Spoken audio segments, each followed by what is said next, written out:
Hey guys, welcome back to my channel. Today I'm excited to be doing a first impression demo and wear test on a brand new foundation from Nars.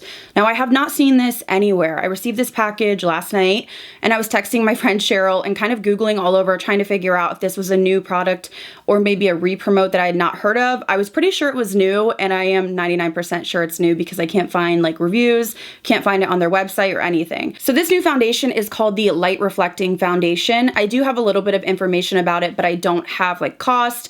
I don't have photos of the shade range. So I'm just going to be telling you what I know and then we're going to demo it. I'm going to do a wear test. We'll see what we think. I know a lot of people love Nars complexion products, including myself. So I'm excited to give this a try, tell you a little bit about it. So if you're new here, I hope you'll subscribe. If you enjoy first impression or review videos on brand new releases, please give this video a thumbs up. It really helps my channel out. I will link all the products down below, including all the other makeup I'm wearing and any information I know about this foundation, and let's go ahead and get into it.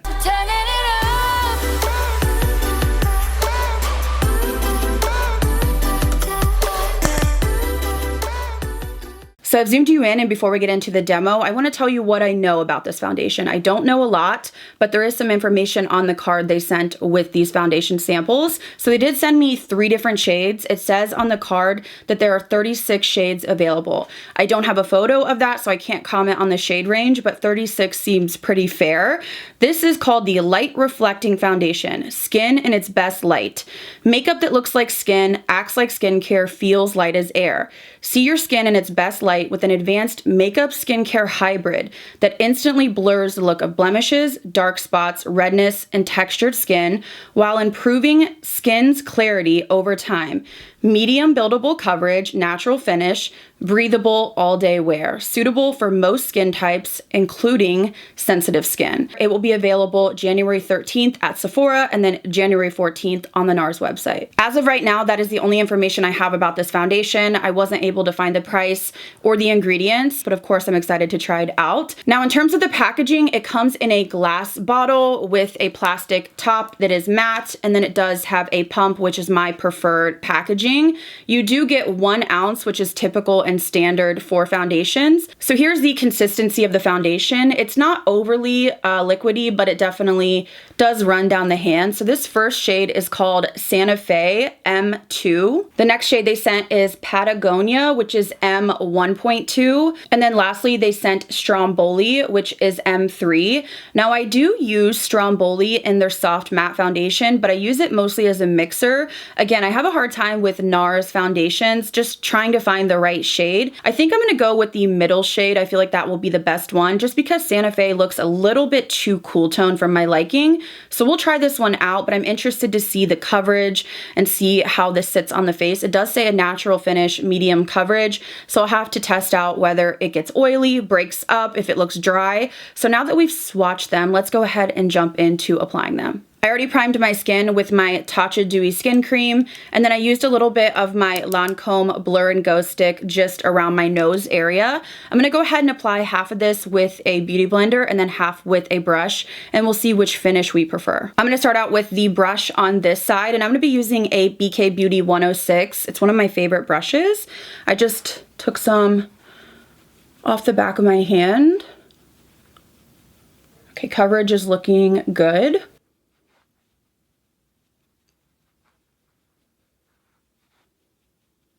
Feels quite hydrating.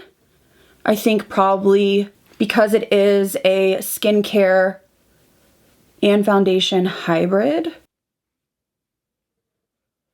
Okay, so this is what the foundation looks like with a brush. I want to go in next with a beauty blender and just see what we prefer. See how it covers up because I do have a breakout, of course, and I have scarring, so we'll see how this covers up. So this is what the foundation looks like applied with a sponge and then also with a brush. I don't see much of a difference, maybe a little bit more soaking up of the foundation with the beauty blender, which is obviously pretty normal. So if you want your product to go a longer way, maybe use a brush. But in terms of finish, I didn't get streaking with a brush and I didn't get really less coverage with a sponge. So I feel like it's just personal preference.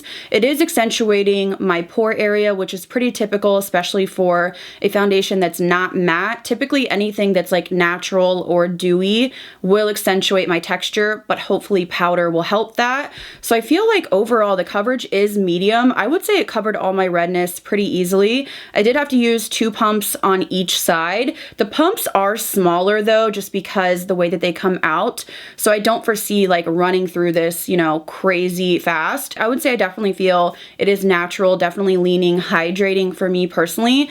But keep in mind that I don't have dry skin, I have combo skin. My only concern is how is this gonna wear? On me personally, anything that is more natural, dewy, hydrating, skincare based tends to not wear as well. But there has been some that have surprised me recently. So we'll have to see how this wears, but my first impression on application, it was really easy, covered things enough, but doesn't feel heavy like a mask. So I'm interested to see how it plays with my other products. So I'm gonna go ahead and apply my concealer, and I just wanna see how this works with my concealer and my powder. I'm just using the Too Faced Born This Way concealer.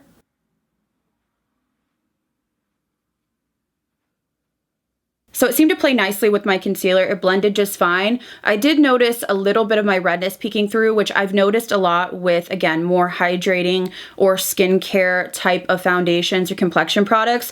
It just lifts a little bit. So again, I want to see how it plays once I actually set it down with powder. But in terms of like blending my concealer on, it's blending perfectly with it. So now I am setting with my Huda Beauty powder in Pound Cake. You can see how that really smoothed everything out. This is one of my favorite powders for smoothing, also for the under eye, just because it brightens but not too heavily. So you can see how much that powder really just smooths the skin out. I always set with powder, and I go for powders that are really smoothing, which the Huda definitely is.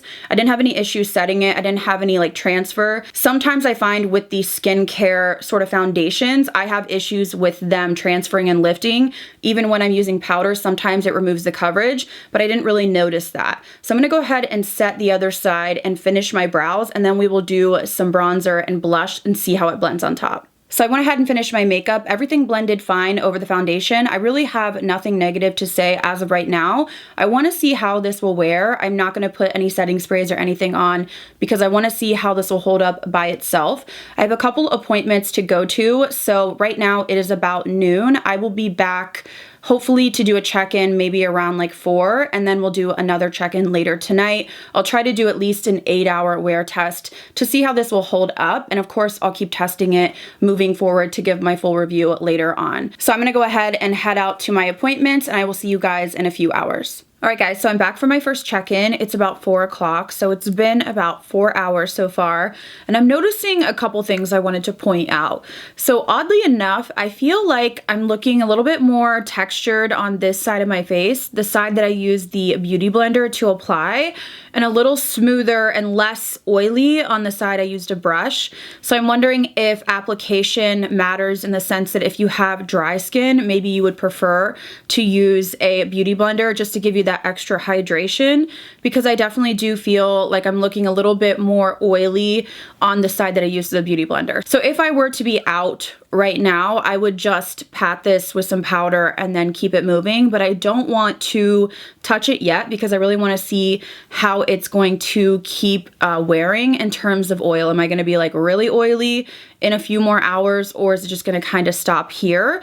Overall, I'm not noticing really any wear, maybe a little bit back here. Like I feel like my bronzer and my blush and foundation just like right back here a little bit has worn off, but I really haven't done anything crazy. I think this is a huge reason that I prefer matte foundations, just because I really don't get, you know, the oils or texture enhancing or even just any of that little bit of wear. I really don't get that, and I'm only 4 hours in.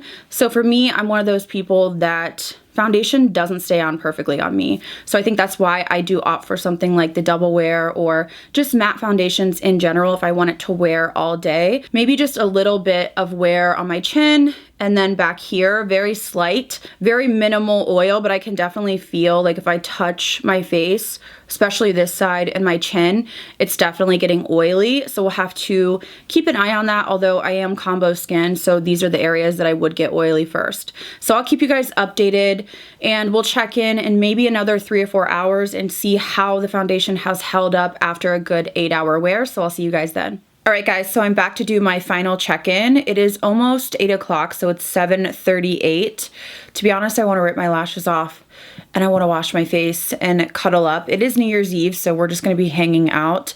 But I wanted to do my final check-in, so we're almost at about 8 hours of wear. Of course, I will continue to use this foundation and give you my thoughts moving forward. I'll probably use it in like trying new makeups and stuff like that. So I'm not noticing really any separating, and I'm not noticing a lot of, I guess, wear, other than the fact that I am quite oily in my T-zone. Again, I feel like I am oilier on the side that I use the Beauty Blender. I asked my husband downstairs how my makeup looked, and he said it looked normal. I just looked shiny on my chin, were his words. So, you know, that's all he noticed. Now, looking at my skin up close, I'm really not seeing any separation. I'm not seeing any patching, just minimal wear around my chin, which is the most oily part of my face. And then of course, just oil in my T-zone. This is pretty typical for me, which is why I prefer matte foundations. They just last really well on me and I really don't have to powder. So what I want to do is try to powder and see if it lifts, transfers, or if it just makes it look brand new again. So I'm going to go in with my Huda Beauty powder, and I'm going to use my Beauty Blender Power Pocket Puff, and I'm just going to powder very lightly and see if it kind of takes the edge off. For me, I don't mind a little bit of like dew or glow, but unfortunately for me, I do get oily in the areas that are textured. So really what I don't like about this is the fact that it just makes my pores and texture look really large, and obviously that's not something that I'm like into. So I'm just taking a little bit of the powder and I'm just gonna press, and we'll do one side and see if it, yeah, I mean, it basically revives it. So for me, it's just gonna be one of those foundations I would need to touch up. So for me, I would probably every few hours just blot, because you can see it basically brought it back to looking fresh. Of course, it's not perfect, but you can see that my texture is not enhanced. So I'm gonna go ahead and do that on this side too. I will say I'm seeing a little bit of dryness around my chin area and a little tiny bit of separation. So that could be because I do use different, but I'm wondering if that's what's causing a little bit of this dryness just right here on my chin area. Now, I will say when I was looking at my clips up close, I did notice kind of like the weird creasing in the nose area, which can happen sometimes. It could have been that I just didn't blend it perfectly. So that's something to note as well. Make sure you're really getting in your creases if you have like smile lines or anything like that. So overall, I feel like this wore pretty well. It's pretty standard, honestly, for my skin to look this glowy and to look like this after 8 hours of wear with any type of foundation that is not matte. It would be one of those things that I probably would mix this in with a matte foundation. I am the queen of mixing, so I would probably do like a pump or 2 pumps of this and then a pump of a matte foundation. And for me, I feel like I would get the best of both worlds. A little bit less oil coming through, a little bit longer wear, but the coverage on this is medium. I would say it's lightweight. I didn't feel like it was transferring all over all day. Like I wasn't conscious of, oh my gosh, I can't touch my face. So I feel like a lot of people are probably going to enjoy this. If you have dry skin, I think you're going to enjoy this. And if you like more lightweight foundations that have a more hydrated, natural finish, I think you're probably going to like this. Another thing to consider is using setting sprays. So I typically would use the Charlotte Tilbury Airbrush Flawless Setting Spray if I wanted my makeup to last all day, or even the Urban Decay All-Nighter, and I didn't use anything. So it may just be something that a little bit of the setting spray calms down the oil. You really don't know until you kind of use this with different products, different primers, different moisturizers, different powders, the whole thing. So we'll keep testing this out, but overall impression is good. Not blowing my mind for my skin type, but I think it's something that I can work with and maybe mix with some of my favorite matte foundations. So those are my first impressions. I hope this video was helpful for you guys, just seeing close-ups, seeing how how this product blends on the skin, the coverage, and seeing how it wears on someone like me with combo skin, textured skin, redness, all of those things. So I will leave all the information that I do know about this down below in my description box. If you've heard of this foundation, are you excited about it? Are you wanting to pick it up? I am a big fan of Nars Complexion. I know a lot of people are, so I think people are going to be pretty excited about this. So if you're new here, I hope you'll subscribe and stick around. If you enjoyed this video, please give it a thumbs up.